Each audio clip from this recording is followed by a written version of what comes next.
간단하게 보겠습니다. 경기 역세권 규제 옆 동네 꿈틀. 그래서 부천, 동탄, 구리, 남양주 등에 뭐 매수세가 몰린다. 근데 뭐 지하철 노선이 있으면 좋다. 그래서 여기 지하철 노선 중에 이거 8호선이랑 이런 게 좋은 거죠. 8호선이랑 뭐 뭐 신안산선 이런 거보단 당연히 8호선이 좋은 거니까 여기 노선마다 좀 다른 거죠. 이렇게 보시면 되고. 그래서 경기도가 굉장히 강세였다. 그리고 광진구도 굉장히 강세였다. 뭐 이런 거죠. 그래서 광진구가 뭐 한국부동산 통계 이래로 가장 높게 나왔었었죠. 그래서 그랬던 거고. 그다음에 세입자가 갱신 요구권 안 쓰면 계약 종료 4개월 전 매도 가능. 그래서 지금 전세를 놓고 있거나 월세를 놓고 있는 물건을 팔려면 이 세입자를 내보내야 돼요. 그럼 어떻게 내보내야 되죠? 돈을 줘야죠, 뭐. 돈을 주고 사정사정하고 무릎이라도 꿇고 그래서 내보내고 팔아야 되는 거죠. 근데 생각을 반대로 해보면 거기 있는 세입자가 안 나가려고 그럴 거 아니에요. 왜냐면 나가봤자 갈 데가 없는데 그분들도 다 똑똑한데 나가서 갈 데가 없고 가게 되면 더 하급지의 전월세 매물을 찾아야 될 것 같은 상황인데 지금 안 나가려고 하겠죠. 그래서 어떻게든 세입자랑 딜을 해야 됩니다. 근데 세입자분들이 이제 예전엔 이사비 뭐 한 500 받고 나가고 1000 받고 나가고 그랬는데 이제는 5000 막 이렇게 부를 것 같아요. 그래서 예. 근데 이런 일이 펼쳐지면 앞으로 어떻게 되냐면 이 규제책이 다 풀려도 다주택자가 안 늘어나요. 그지 같다 한국에선 다주택자 하는 거 아니다. 이런 생각을 할 거 아니에요. 이게 악순환이거든요. 그래서 제가 보는 관점에서는 전월세 가격이 앞으로도 계속 많이 오를 겁니다. 왜냐하면 문재인 정권 때도 토사구팽을 시키는 걸 봤고 이번 정권도 이러는 걸 보니까 사람들이 이제 악을 품기 시작하죠. 그래서 요거 이제 결론적으로는 한마디로 내보내고 팔아야 된다. 그리고 실거주로 들어간다고 하고 내보내던가 실거주 하던가 뭐 그렇게 해서 내보내야 된다. 뭐 그런 거고 고위직 아파트 70%가 토어 구역에 그러니까 이게 그러니까 여기 지금 내로남불 프레임에 갇혔는데 뭐 여기 이진수 법무부 차관은 압구정 한양 아파트 있고 뭐 강유정 대변인은 아리팍 있고 예, 이상경 국토부 1차관은 백현동에 판교 프로조 그랑불 38억짜리 있고 사임하셨고 그런 거고요. 그 다음에 서울 아파트 전세 매물이 마이너스 22.3% 감소됐다. 이거 훨씬 더 많이 감소가 될 겁니다. 이론적으로 이제 0에 수렴할 거예요. 뭐 당연히 월세도 0에 수렴하겠죠? 이거 0에 수렴하면은 이거를 한번 생각을 해볼게. 음마 아파트 단지에 전세나 월세가 딱 한 개 있다고 쳐봐요. 그 어디까지 갈까요? 그거랑 똑같다고 보시면 돼요. 그냥 뭐 단순한 거라서. 그럼 전세가율이 몇 프로까지 나올까? 임대 수익률이 몇 프로가 나올까? 그런 생각을 한번 해보게 되는 거죠. 근데 그 위험한 시험을 지금 시작을 한 거거든요. 그래서 이렇게 한번 생각을 해보시면 좋을 것 같고 전세 찾기 힘드니 월세라도 구하자. 월세 폭등으로 연결. 근데 지금 월세 매물도 많지가 않다는 게 약간 문제인 거고 그다음에 뭐 규제 지역 유지된 강남권은 급등했고 하락했는데 규제적으로 묶인 8개 구가 있다. 도봉, 금천, 관악, 구로, 노원, 강서, 중랑. 근데 이제 묶인 데들은 오히려 올랐던 거죠. 송파, 서초, 강남, 용산. 그래서 제가 토어를 5년 동안 욕하고 있는데 2020년 그러니까 6년 5, 6년을 욕하고 있는데 이게 아무 의미가 없거든요.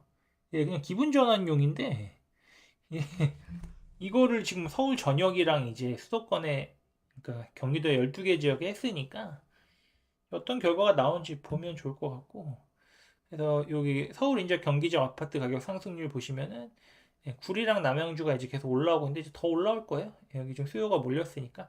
저 개인적으로는 구리랑 뭐 남양주 동탄 중에 어디를 좋게 보냐면 구리가 좀 낫다고 보고 있어요. 왜냐하면 결국은 강남 접근성이긴 하니까. 근데 동탄 같은 경우는 이제 동탄역 역세권은 뭐 워낙 GTX A로 좋은데 좀 멀어지면 멀어질수록 가격 차이가 나잖아요. 그게 이미 그 입지가 가격에 반영이 된 거거든요. 그래서 여기 제가 써놓은 게 남양주 다산신도시 구리 8호선 안양시 만안구 메가트리아 동탄역의 롯데캐슬 우퍼한 용인시 기흥구의 구성역 보정역 쪽부터 보세요라고 이게 아마 15일인가 6일인가 제가 쓴 거예요.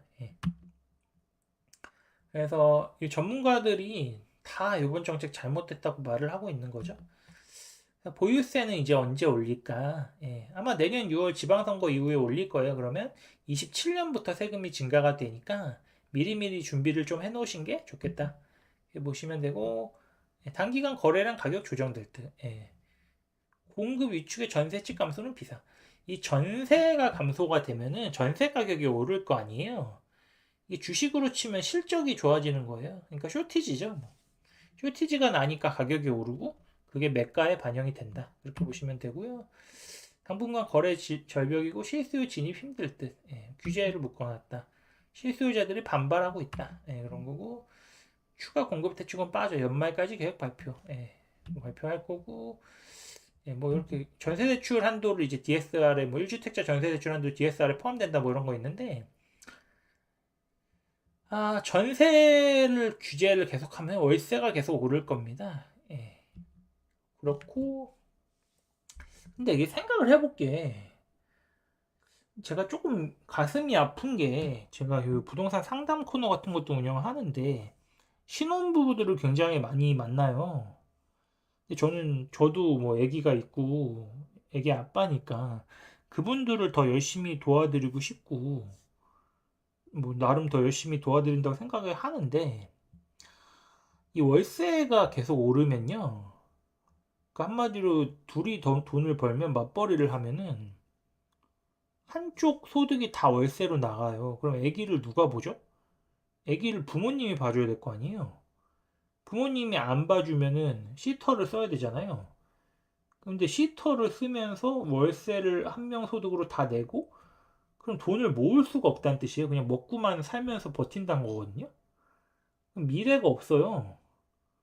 그래서 그나마 지금 전세자금 대출 받아갖고 그나마 어떻게 해서 해야 되는 건데 이게 지금 굉장히 무서운 말인데 이거를 지금 가속화시키니까 굉장히 그래서 요새 가슴이 조금 아픕니다. 그래서 제가 이례적으로 지금 제 시간 날 때마다 저기 텔레그램 방에다가 라이브 하고 이러는 게 제가 뭐 권한이 있는 사람은 아니잖아요. 능력 있는 사람도 아니고 그러니까 뭐 지금 할 수 있는 최선의 선택을 도와드리려고 이렇게 떠드는 거고요.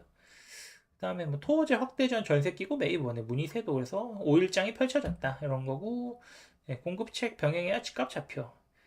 예. 한국 역사상 정책으로 부동산 잡은 일이 한 번도 없어요. 그다음에 연봉 1억 직장인 강북 12억 집 생애 첫 대출 땐 6억 가능. 생애 첫 대출 때는 6억까지 해준다. 그런 거고. 그다음에 갭 투자 차단해서 이제 2년간 의무 거주를 해야 된다. 토어를. 토지거래 가는데 이제 생각해 볼게. 토지거래가 구역을 서울이랑 경기도 12개에다 했는데 이렇게 되면 누가 제일 힘들까? 부동산 중개업자가 굉장히 많이 망할 겁니다. 지금도 부동산 그 중개사 자격증 5개 중에서 실제 활용되는 건 1개 수준이에요. 근데 그분들이 2+2 나오면서 전세 월세 계약을 다시 못하게 되면서 많이 망했고 그 다음에 지금 핵심지는 이제 거래가 터지니까 서울이랑 이런 데들 경기도 핵심지 근데 지방 부동산은 굉장히 많이 망했고요.